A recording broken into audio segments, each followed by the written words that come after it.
Good morning guys, આજે છે મારા ફાધર ઇન લોની બર્થડે.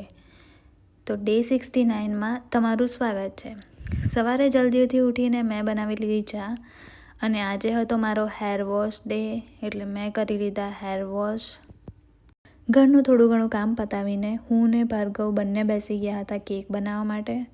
મને તો આવડતી પણ નથી અને એટલો કંઈ શોખ પણ નથી, પણ ભાર્ગવને તો બહુ જ ગમે છે કુકિંગ કરવાનું, એટલે આજે એણે કીધું કે હું કેક બનાવું. એટલે અમે ચાલુ પડી ગયા કેક બનાવવા માટે. થોડો ઘણો સામાન લાવવાનો હતો બહારથી, એ પણ લઈ આવ્યા. અને આ એક નવી આઈટમ લઈને આવ્યા છે ભાર્ગવ. મેં તો પહેલી જ વાર જોયું છે, કારણ કે મને આવું બધું આવડતું નથી. કેકનું કામકાજ પતાવીને અમે પાછા નીકળી ગયા હતા બહાર ફરવા માટે, અને ઘરનો થોડો ઘણો સામાન લાવવાનો હતો એ પણ લઈ આવ્યા. અને સાંજે અમારા ઘરે આવવાના હતા ગેસ્ટ, એટલે એની પણ થોડી ઘણી તૈયારી કરવાની હતી. તો જલ્દીથી અમે બહાર જઈને આવી ગયા ઘરે. ઘરે આવીને નાનું ડેકોરેશન કર્યું, કંઈ ખાસ નહોતું પણ સારું હતું.